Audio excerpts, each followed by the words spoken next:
Welcome back to another episode of Beyond Beyond the Artist. Beyond the Artist. Beyond the Artist.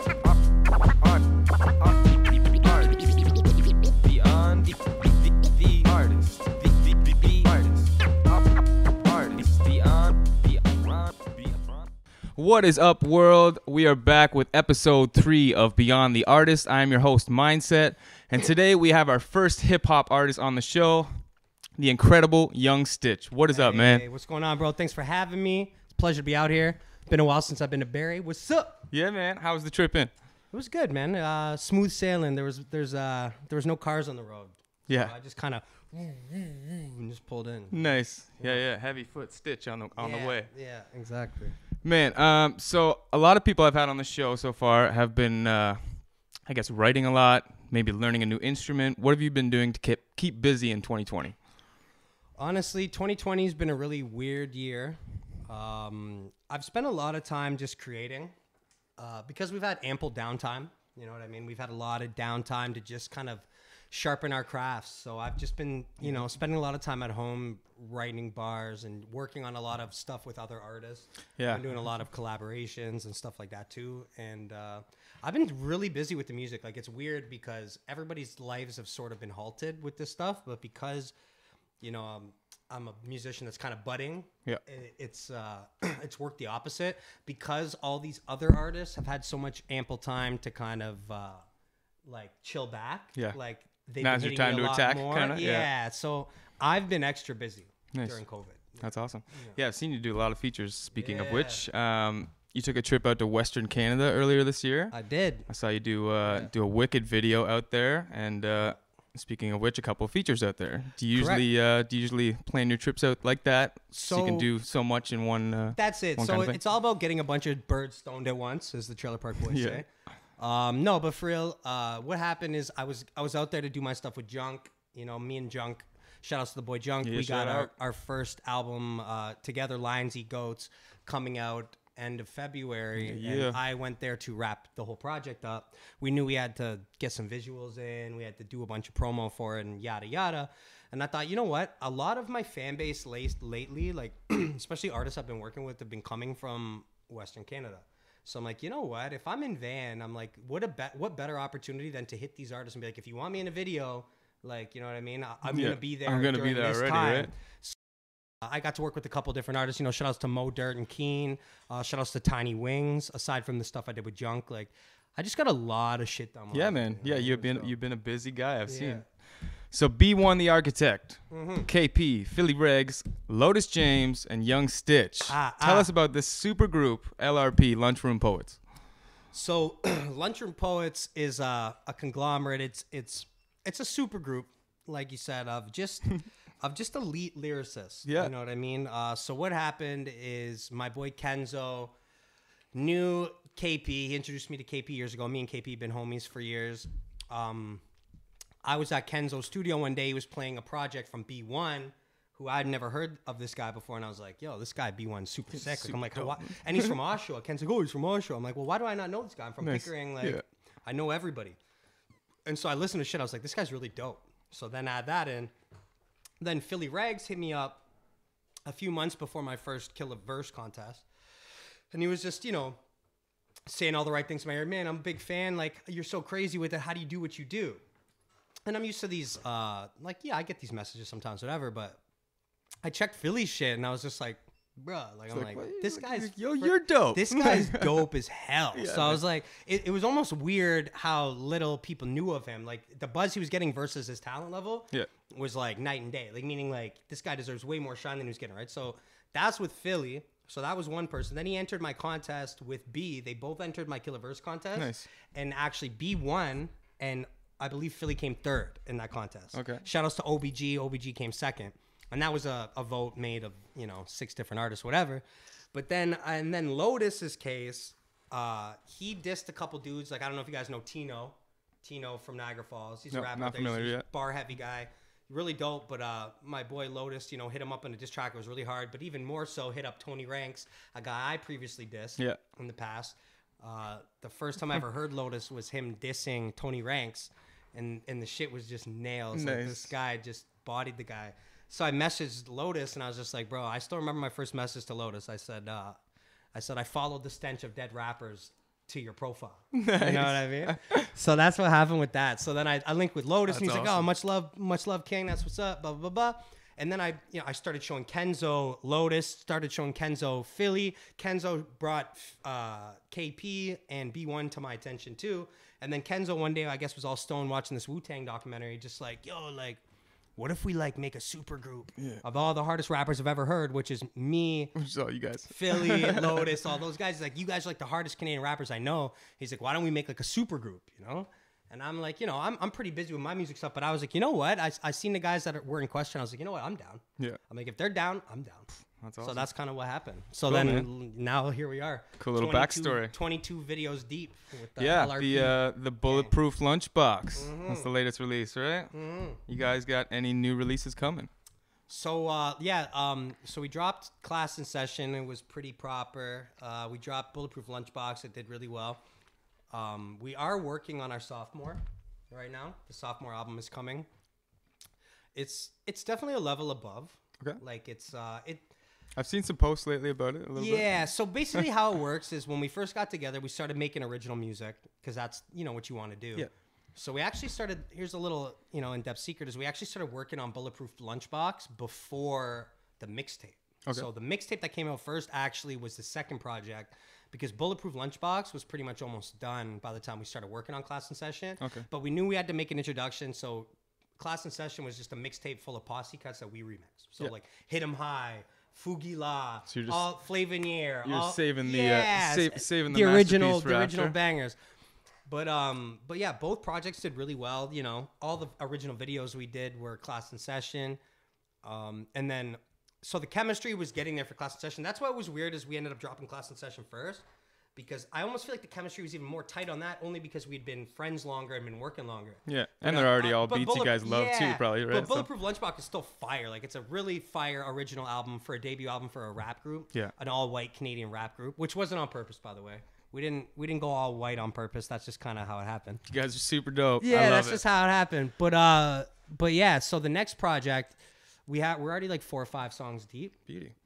And the chemistry and everything has just been proper, and yeah, it's definitely our best body of work. Anything you can give us on a single coming soon or a date? So we actually already have a video filmed for one of them. Beauty. Called Broken Dreams. So that's all I can say right now. Okay. Song Broken Dreams. It'll be the first single off of the next album, which is unnamed at the moment. Okay. For it. Yeah. I was fishing for that too. Yeah. I also saw the other day, which was thanks for just giving me this for the interview, that you guys are going to be included in the CBC basketball documentary that's coming out soon. Correct. Yep. So CBC's putting out this basketball documentary. We had a meeting with Vice not so long ago. Actually, it would have been about a year ago now. Shout outs to our boy Everett at Vice and Complex, and he got our songs into the documentary. Originally, Vice was going to do a little story on us, but things happened, COVID happened, and it just everything got all kind of fucked up. But yeah, so a couple of the Lunchroom Poets songs off of Bulletproof Lunchbox are actually going to be featured in the documentary on CBC, which is in 2 days, I believe it airs. Yeah, 15th, you said, 15th. Right? I'm excited. It's the first time I've gotten placement in like something high production like that. Yeah, that's Back so cool. in the day, I almost had a song in a movie. It didn't end up working out, whatever. But this is the first time I've ever had a song that I'm a part of actually land in something that big. Yeah. CBC's pretty huge. CBC's pretty big for us Canadians. Yes, sir. I'm excited for that. Yeah. So let's talk some influences. Who's some of your biggest influences in your career? Not just music, but just like... Yeah. Honestly, like, I mean, I get the Eminem comparison a lot. Yeah. Which is, you know, it's cool. Eminem's dope. I listen to a lot of old M. I don't listen to really much new M, and that's not disrespect to M. It's just what I listen to is different. But I'd say my biggest influence in music right now, as cliche as it sounds, would probably be Drake. Nice. Just because he's the perfect balance of lyricism, songwriting, his melodies are next level. Like, it's kind of what I inspire to do. Like, I don't just rap. I do trap. I sing as well. And I just kind of try to do it all, like Drizzy. Yeah, and he just hits that spot, man. Yeah, everything he puts down hits. He's a hit maker, right? And I take pride in the fact that I consider myself a hit maker, meaning like There's not a beat you throw in front of me that I won't be able to not only kill a verse to, but I could write you a sick hook for it. sure. I could write you a sick bridge for it. Melodies for days. Like, I feel like that's a good artist, not just a rapper. I feel like I'm past rapper point. I'm a musician. That's why you're on Beyond the Artist. That's it. I'm beyond the artist, bro. I'm all around, and that's why mans like Drake are an inspiration. And he also made it cool to be from Canada because before Drake, I mean, shout outs to mans like Cardi, Cardinal. Yeah. I love Cardinal, but even with Dangerous and all that with Akon, like that was a big record, but it didn't quite do like. I even hate to say that. Dangerous was a huge record, but it just Drizzy took being Canadian to almost. It's not just you're Canadian. Well, now like, it's like you said about the rapper thing. I think Cardinal, Baby Blue Sound Crew, they all put hip hop on the map for sure in Canada. For Toronto, but like for sure. But then 100%. Drake came out and it was he just top 40 like hits. I went from one because I go to the States a lot. Even before Drake was popping, I've been going my whole life. And I used to go there and be like, I'm a rapper from Toronto, whatever. And they'd be like, oh, yeah, that's great. Like, they don't really, And then now, post-Drake, now it's like, they'll stop a conversation. Like, what? Like, you're from Toronto? Like, the Six? That's and awesome. It's like, anyone that's been in Toronto their whole life doesn't call Toronto the Six, right? That's a new kid. That's a little Ute saying for Toronto. I'll refer to the Six as Toronto, whatever, but I mean, it's T-Dot to me. Yeah, You know and what I mean? it's still T-Dot is Toronto. And it's still the me. Sky Dome. Yeah, it's still the Sky Dome. You know what I'm saying?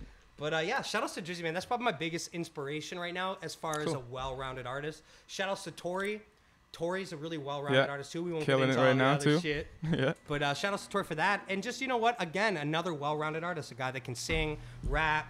Yeah, he's been dropping a lot of Any beat you throw him, he's pretty much gonna old body ass it. tunes too that he's had like hidden away. Yeah, the It's pretty Chicks cool. tapes and stuff. Yeah, it's fire.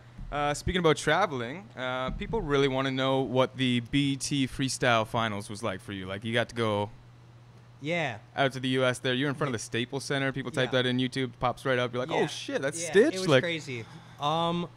BT was crazy, man.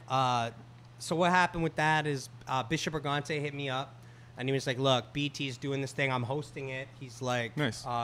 Look, he's like, this is something I feel like you would cater to. He's been watching my Stitch Bar segments. He's like, the way the format is this year, it's not just freestyle. Like, it's you go prepared with a 16-bar verse. Okay. So he's like, bro, he's like, I feel like what he said that stuck with me is like, he's like, bro, I feel like it all led up to this. Like, I feel like all your Stitch Bars kind of were made for this, like for a moment like this, right? So I was like, all right, man, for sure. And I almost missed the funny story is I almost missed it. Like, it was like the last or second last day that I could submit my entry. Okay. And yeah, I submitted. I made it to the Toronto finals, which was like all the people that got selected in Toronto. They got to go to the YouTube studios in Toronto. Okay, and that's cool. I got to go rap with 34 or 40 other different Toronto rappers that also made it. Bunch of legends, you know what I mean? Camo was there, Dom Million, 6 at 6 was there. Tona was spitting with Bishop in the intro. Like, just bare mans that I look up to and guys that I respect, you know what I mean? And that video's on YouTube too, I think, right? That is also on YouTube. Yeah, I'm pretty sure I'm all I've seen braided that. up with the And so I got my chance. We went up. They made you pick a beat at random. Nice. I I went up behind my guy Turk. Shout outs to Turk. It's my dude. And yeah, I snapped on the shit. I made it to the next round, which so BET flew me out to LA for the finals. Woo. So I beat all of Toronto. I got to go to LA for the finals, and then I faced off against London, England, Los Angeles, and New York, and I beat them as well, and brought the crown home for Canada. Killer, man. Yeah. Did you meet anybody cool there while you were at BET or anything? At BET, yeah. Like, I met like Safari was a good dude. I met Freeway, Jermaine Dupri, Nice. Zaytoven. Jermaine Dupri was cool. He came up to me. He's giving me the speech about how like sick I was, and I was just like, man, like, you don't understand what this means. Like, hold you're on a fucking sec. Jermaine Dupri. You know what I mean? He's like, no, brother. He's like, don't even thank me. He's like, don't even thank me. Like, you snapped. That's He's awesome, like, don't man. thank me. Don't like kiss my ass. He's like, bro, you snapped. And I was just like, man, Freeway said the same shit. Beauty. Philly Freeway. I was like, man, this is crazy, bro. Like, That is crazy. What the hell? Well, congrats on that. Thank you. I want to know if you have any guilty pleasures. Anything you want to let the fans know that they might not know that you love to do? I mean, guilty pleasures. Yikes.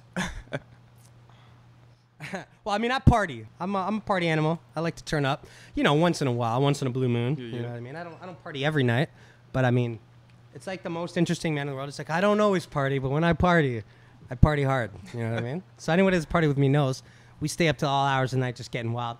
But other than that, guilty pleasure, I'm a movie guy. Nice. So a lot of people don't know this about me. If I'm not writing music, I'm probably watching movies. Like I'm not even specifically TV, like specifically movies. Okay, scary I'm a comedy. movie buff. Everything, just good cinema. Nice. I'm just a movie lover. I've got this wall at home. It's 2 big IKEA shelves filled with just DVDs and Blu-rays. Like I probably got like thousands. Which no one collects anymore. I was talking to B1 I got the other day. VHSs still, man. Bro, like okay. several of them. VHS. Shout outs to VHS. Shout outs to Buzzes. No, but yeah, like it's just crazy. Me and B1 were just talking about this the other day, and he's like, he was clowning some guy for buying Blu-rays. I forget what it was, but I was just like, yo, I buy Blu-rays. Yeah, what happens when the internet goes out? Yeah, man? that's what I said. Right? That was my thing. So I live in a basement apartment, and the internet is shit, right? So for years, I've been in this basement apartment because it's good. It's cheap, but it's spacious. It works for me. My landlord's really cool. I can do my shit. He's gone half the time. Like, it's just the perfect setup for me, right? I can blare my music all day, people in and out, whatever I want. But the internet is kind of shit. So the internet would be going in and out all the time, and eventually, like, I'd be sitting there when the internet goes out, just like, what do you do when the fucking internet goes out? Like, even the video games I play, Call of Duty, NHL and shit, like, I'm not playing story mode. Like, I'm online, right? So if there's not online, I'm not. How many times can you run fucking campaign mode on a game you've already played 6 times? Yeah. Right? So then I started, I'm like, oh, I'm at a garage sale one time. We're at a Valley Village. Oh, Goodfellas. You know what? I love this movie so much. I'd watch this probably once a month. Yeah, no, I'm a movie guy. That's my good. Guilty pleasure. I also want to say a big congrats. I just saw that you are now a store owner. Yes, sir. Of a clothing store in Pickering called Harley G's. Correct. Cool. How'd that come about? So, good buddy of mine, my bro Harley Gwindon. Without saying too much, he's in the bike culture. He started making this clothing, Harley G's, and it just blew up. Like, so it was based out of Oshawa, the original store, and the clothing line just blew up. Like, and I've been places before I even knew who Harley G was. I've been in places and seen people wearing the logo with the baseball bat and the whatever, right? Okay. So long story short, all of a sudden my boy Kenzo lines him up for a video. Him and all the bikers roll up. We got the colors going, everything, the patches going, yada yada.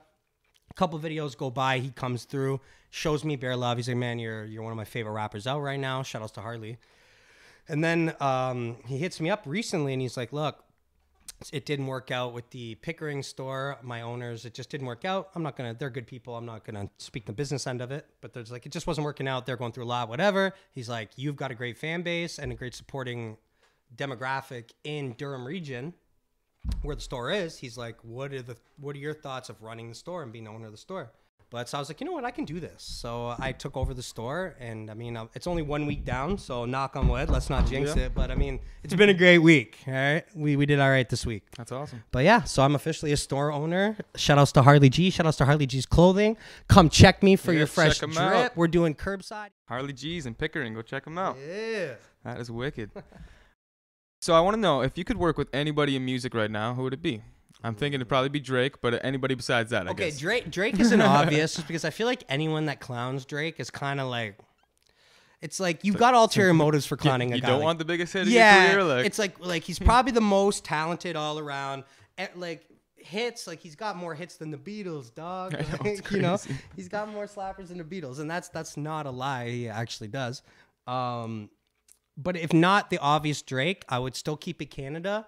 Because my other favorite Canadian artists, or just probably artists in general, is Weeknd. Nice. And I feel because I'm not, not to toot my own horn, I'm a good rapper. Like I've got the rap covered. As much as me and Drizzy, we do a back and forth. That'd be sick. We'd both bar out, do some little harmony singing, be sick. But I feel like if you could give me a song with like me with 2 verses, Weeknd on a hook and a bridge, like I feel like that song would just be phenomenal. Yeah, that'd be awesome. What I mean? It'd be super airy, ambient, bassy, like mood music, Toronto style shit. Yeah. And me and Weeknd would just deliver that because we both got that dark underlining undertone. Yeah, you know what I mean? And I'd say my dream collab. I've been saying this for a couple of years. Would probably be Weeknd. Hit him up quick. He's doing the Super Bowl. Yeah, I'll just come up right now. Yeah, that's your boy. We met a few years back, but he won't remember me for sure. He's been busy. Keep putting that music out. I'm sure he'll find you soon. So you're constantly releasing music all the time, content, like you said. You keep your fans well engaged. Right now we're live on your Instagram. Yep. Super engaged. They don't do this, by the way. This is for you guys. Yeah. They don't do this. This is just for you guys. So any pointers for like an up-and-coming artist that might want to grow his fan base or his brand? Yeah. Anything you could give them that you know what? that you've learned over the years? What I would say is The way stuff's going now, I would say that the best advice I could give an up-and-comer, like you're talking like an artist that's just starting out, trying to get the quicker buzz, kind of, maybe has like 2 songs out. Cut corners and get a little, hit the ground running type of situation. I would say, first of all, I would say build your stack, meaning like stack up on good content. Don't make one song and just put it out and put all your eggs in one basket. They're going to tell you to do that. Don't do that. Because what happens is then that's all you have. And when you get all that quick buzz right away, it gets to your head. You start thinking you don't need to do as much because you got such success off that first single. And that's why a lot of these Toronto rappers, I see it happen every day where they have one hit song and then they just drop off the face of the map. Yeah. And that's because they just rode the wave off that one song. They didn't actually care about the artistry or the music. They cared about being rock stars. The key is don't worry about being a rock star till after. Being a rock star comes after you make the rock, right? Meaning like you need content to be a rock star. Yes, sir. Otherwise your longevity is not going to last. So I suggest stacking up content. If you got one hit song and you killed that record and everyone loves that record, make 3 or 4 more records like that. Yeah, so you got ones in the vault. You got ones in the chamber because that song, people's attention spans these days are like goldfish. It's 2021. How many times you're at the club and the DJ changes the song after the first 20 seconds, right? Meaning people don't want to hear it past a minute and a half anyways. They want to hear the first verse, the chorus, next. First verse, chorus, next for every song you've ever heard. Meaning like if you got a 3-verse song, chances are people have never heard your 3rd verse.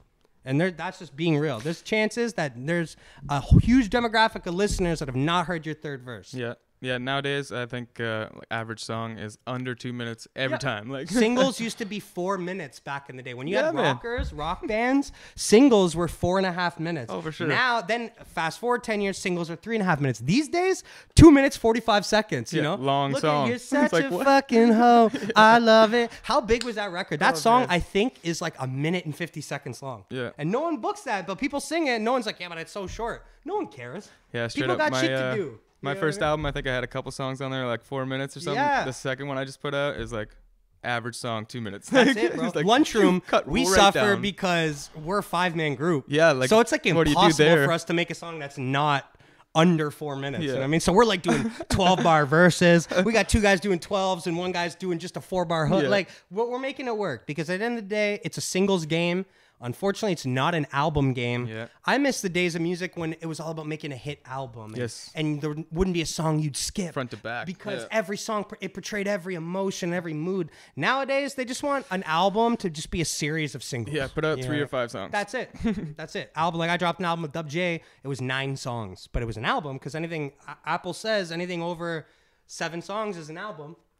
That's it. But have your content. That's my advice as an artist. And have nonstop dope content. Meaning what I do on my Instagram is even though I have a lot of music dropping all over here, all over there, I also have stitch bar segments, cypher verses, yada, yada, me sitting in my chair at home, interviews, spitting bars at home, whatever. Like all that shit adds up. You know what I mean? And just have everything lined up, ready to go. Don't come in the game with one song and think you're going to like make a splash because you won't. Yeah. Unless you're like K-Money and Casper. Those guys, like they had to come outside, then they got locked up. You know, Free the Mans, they're out now, I believe. But I mean, and that's a big record, but you need to have records in the vault to keep that longevity. Like they came out right now and they're struggling to get that same buzz back. And they're still getting buzz, probably more buzz than me because they're popping. But what I'm saying is the buzz compared to that initial drop, like is just, you know, it's exponential. Like it's because you didn't have anything to back up on it. Gotta stack that up. I mean? You gotta stack it up, bro. Stack it up. Stack Artists, the content up. Before you put anything out, make sure you got a stack of other things to put out. Or you're gonna be left with one release. Big old stack of stacks. So finally, I want to know: is there any new projects of your own coming out that you have in 2021 that you want to let us know about? Yeah. So this is probably gonna be my biggest year ever of my career. I know there's the one thing coming out. Yeah, so shout outs to my boy Junk. I just did sign a record deal a few months back with Stealth Bomb Records, Snack the Ripper. Shout outs to Snack for believing in me. Shout outs to Junk for putting the bug in his ear to even check me out. And wait, that happened when you went on that Western Canada trip, right? Actually, the first call I ever got was about a year ago from Junk. It was in December, and he called me and he's like, look, Stealth Bomb is actually rebranding. Snack is back at it heavier than ever. He wants to rebrand the label, though. He wants the face of the label to be fresh meat. He doesn't want it to just be the same guys. No disrespect to the same guys, but he wants hungry new artists that are going to rep the label and, give Canada a run for its money as far as the elite underground and rap people that label, are constantly right? putting out stuff. Right? So Junk hit me up and he's like, and honestly, shout outs to Junk because I don't think without his words into Snack's ear, with Snack, just because Snack's a busy guy, he's focused on everything going on over there. He probably might have not even heard my stuff. Yeah. But it was my boy Junk who put the bug into Snack's ear. Snack finally hit me up and everything that Junk said came true. He's like, look, we're rebranding. He gave me the call.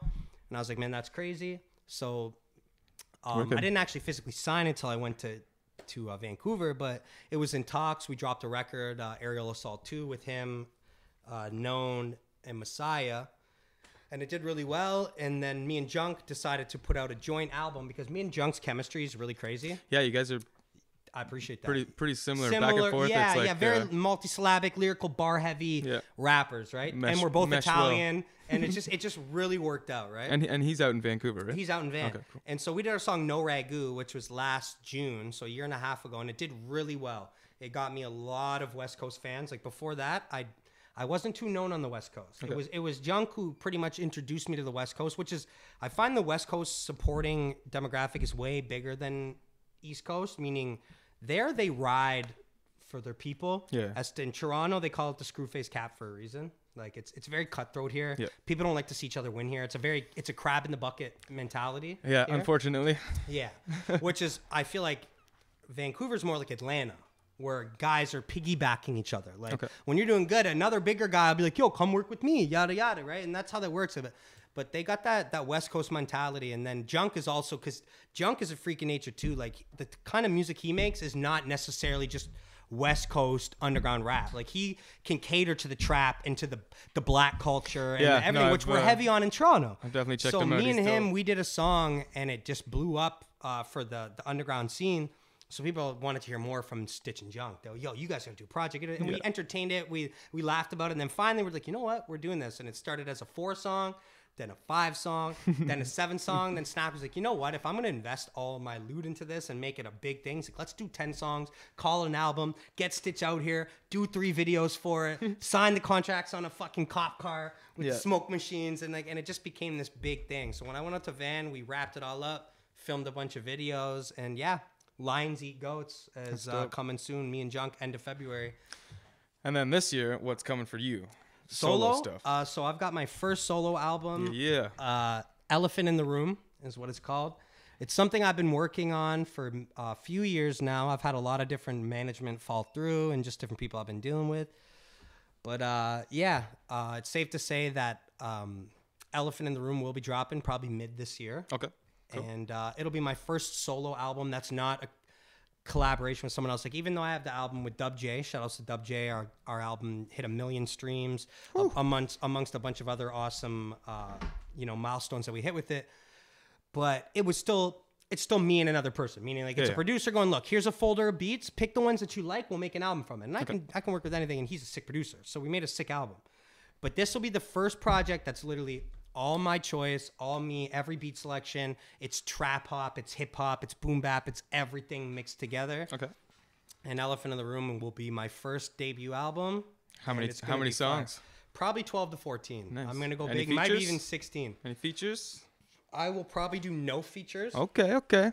If I do features, I can honestly say it will probably be, I can think of like 4 demographics. I might do a song with the Lunchroom Poets. Yeah. 1 song with all of them. I'll do a song with Junk because me and him got the we feel like is like the biggest project of the year. Like, we're going to go for Junos with this one. Okay. It is a really incredible body of work. Exciting. I'll get Snack just because it's going to go under Stealth Bomb. Snack is, Papa Dukes right now as far as he's big bro. You know what I mean? So I got to get Snack on the shit. And then I would like to feature a record with all my old homies that I came up with. Reality, Explicit. Nice. Guys that I started making a splash with. I feel like they deserve a spot on the album. So if I was going to do collabs, it would only be those people. It wouldn't be like, I'm not looking for a big name or anybody that's out of the, out of anything practical. I would like to just give my peoples that stuck with me or that are with me. Give you a full Stitch album, yeah, because it'll be released under Stealth Bomb Records. It'll do numbers. any of my fans or supporters have been waiting for this debut album for years. I've been talking about Elephant in the Room since like 2017. Yeah, I remember seeing the post. I'm like, wow, man. It's because what happens is I call it anticipantment. Meaning, like, you keep making songs and then music changes, then you end up doing something else, and then you listen to it back a year later, a year and a half later, you're like, it doesn't slap like how I liked it. So I'm super picky. Yeah. I don't want to put out a project that, first and foremost, I'm not absolutely in love with. It's hard. I need to love it first. And if I hear a song and my ears are like, then I'm like, you know what? Next. Yeah. Put that song on something else. Next. Start fresh. You know, well, I'm not a slave to deadlines. That's one thing I never cared about. I'm definitely excited to hear the album. It sounds like you've been appreciate that, bro. You've been taking your time with it. So final question for you here. Is there anyone you would love to see on the show after you for an interview and a performance? You know what? Yeah, I'd love to see a full Lunchroom Poets segment. I would love that too. Yeah, maybe we'll make that happen. A Lunchroom Poets segment would be really sick. Maybe a tune and a cipher at the end or something. Yeah, you know what? Something more practical and reachable, because I know it's hard to get a group of 5 grown-ass men together. Yeah, especially right now. Yeah, especially during COVID. My boy Reality, who has been making a splash lately. I did a project with him, Book of Enoch, recently, did really well. His debut project, because I executive produced the whole thing. He's like my right-hand man, my best friend. This guy's been rapping with me for years. He knows he comes to a show. He's got his couple songs. He hype mans me. He doesn't think no ways about it. And I'm just like, you know what? I'd love to see this guy get more shine. Cool. So Reality's another one. Junk, but I mean he lives super far away. But we're gonna try to do some remote ones soon. So maybe Junk is a we'll beast. Connect with him. He'll freestyle. He's probably one of the best freestylers in the country. I would put him against Sharon even. Beauty. As far as off the top freestyle. He's the type you could just name drop words and he'll just go until you guys are sick of him. Like, you know what I mean? He's that sick. But yeah, I would say that. But Lunchroom Poets, we got to get the Lunchroom Poets full-on segment on here for sure. I would love that, man. All right, well, we want to say thanks to our sponsors, Stay Lifted and Lifted Lachance Designs, as well as Liquid Chrome, all here in Barrie, Ontario. Thanks to Young Stitch for coming out. He's going to perform a couple tunes for us now, and we'll see you next time. Let's go. Gang. Yeah, I breathe hate, sitting in the sand trap, chipping for a week straight. Yeah. Move it, I don't need no e-brain. Never play it, when I do, I win it for the team's sake. Who they want, who the one they call when the trouble hit. Get the work, then we put in work, that's a double shit. Who the boss, speaking to a god with the upper lip. Too much sauce, let her pay me twice, it's a double dip. Baking soda, I got baking soda. Y'all ain't bout it, y'all do nothing about it. When I take it over, see me and they speaking backward. Little tasty Yoda, puppet master. Take control of every brain you hold up. I be on some next shit you thought that y'all was blessed with. I went and copped the necklace from flicking off my left wrist. Shit, I got all the leverage. Y'all never should've did me dirt. Frenemies get envious and jealousy gon' get you hurt. What? I did this on my own. The ones that should've held me try to knock me on my throne. The bitches that ain't like me try to hit me on my phone. All the ones that never loved me put me on. What the fuck is going on?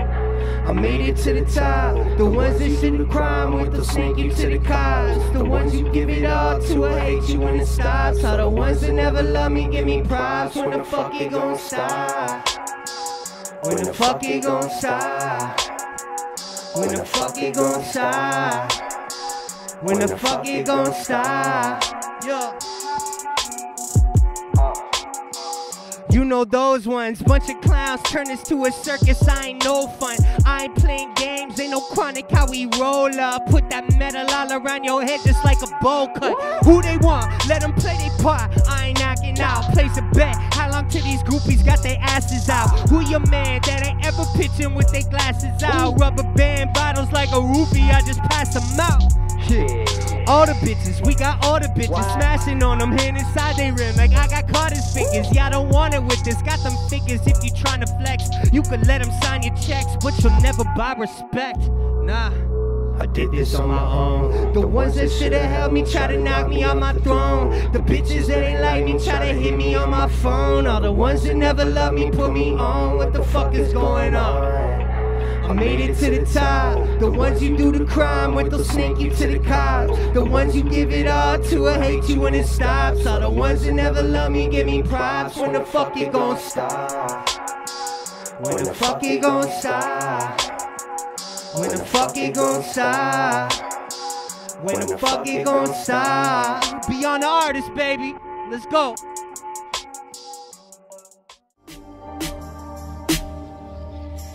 Yeah, look.